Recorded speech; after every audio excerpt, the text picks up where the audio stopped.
Quel est le point commun entre le biathlète français Martin Fourcade, le skieur italien Manfred Mögl ou le fondeur suisse Dario Colonia? Oui, ils sont tous les trois skieurs, champions olympiques ou champions du monde.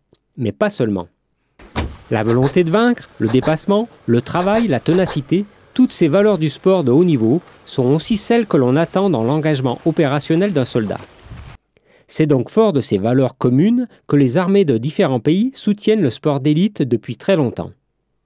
Beaucoup d'athlètes, présents sur les circuits de Coupe du Monde, en sont les fers de lance.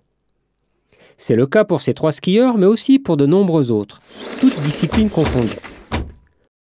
Le sergent Martin Fourcade, comme ses camarades champions du monde, le sergent Tessa Worley ou le sergent Pierre Wautier, a donc un statut militaire.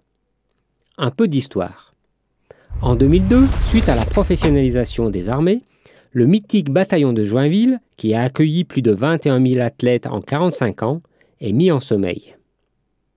Le ministère de la Défense et le ministère des Sports s'entendent alors pour le développement du sport dans les armées. Les sportifs de haut niveau sont regroupés au sein d'une équipe baptisée Armée de champions, sous l'égide du Centre national des sports de la défense, basé à Fontainebleau. Le bataillon de Joinville, lui, est réactivé en juin 2015.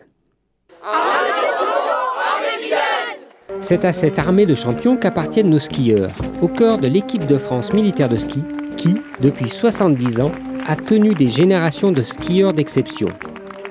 Ils sont aujourd'hui une trentaine dans pratiquement toutes les disciplines des sports d'hiver. S'inscrivant dans la longue tradition du ski militaire français, le FMS, toujours installé à Chamonix, leur offre non seulement un statut, mais aussi une logistique, des conseils, un important soutien moral et un véritable esprit d'équipe. Cet incubateur permet aux athlètes de se consacrer pleinement à leur discipline sans se soucier des contingences matérielles. Tous ne deviennent pas champions du monde, mais le FMS leur offre le temps et les meilleures conditions pour y parvenir. Au-delà de faire retentir l'hymne national à travers le monde, ces ambassadeurs sportifs ont aussi pour mission de promouvoir et faire rayonner le ministère des Armées. Car ils ont aussi des obligations. En faisant état de leur statut chaque fois que l'occasion leur en est donnée, en portant leur logo Armée de champions ou en participant aux opérations de communication, les sportifs renforcent le lien des armées avec la nation. Bien évidemment, c'est en adoptant un comportement exemplaire, en toutes circonstances, qu'ils renforcent l'image d'éthique, de performance, de rigueur, de courage, de don de soi du ministère des Armées et de la Gendarmerie nationale. Au service de la France, le soldat est attentif aux autres et déterminé à surmonter les difficultés. Il œuvre pour la cohésion et le dynamisme. Cette envie de représenter l'institution doit transparaître dans la lettre de motivation qu'écrit l'athlète pour intégrer l'armée de champions. Car au-delà de ses performances sportives, de l'avis de sa fédération ou du ministère des Sports, il va devoir porter l'uniforme et les valeurs qui vont avec. Une fois son contrat signé, l'athlète est mis à disposition de sa fédération qui organise sa préparation pour les grandes échéances sportives internationales. Son uniforme, il a l'occasion de le porter pour le 14 juillet, lors de rencontres avec les autorités militaires et surtout lors de compétitions militaires telles que les championnats du monde ou les Jeux mondiaux qui ont lieu tous les 4 ans, comme récemment à Sotchi. L'esprit d'équipe et l'acculturation militaire, il l'acquiert lors de stages de cohésion très attendus au sein d'unités militaires. Moment privilégié de partage entre athlètes et surtout entre soldats. Son grade évolue en fonction de ses performances sportives et de l'investissement consenti au sein de l'institution. Une médaille d'or olympique et c'est forcément quelques barrettes en plus. C'est dans les moments difficiles aussi que ce soutien prend tout son sens.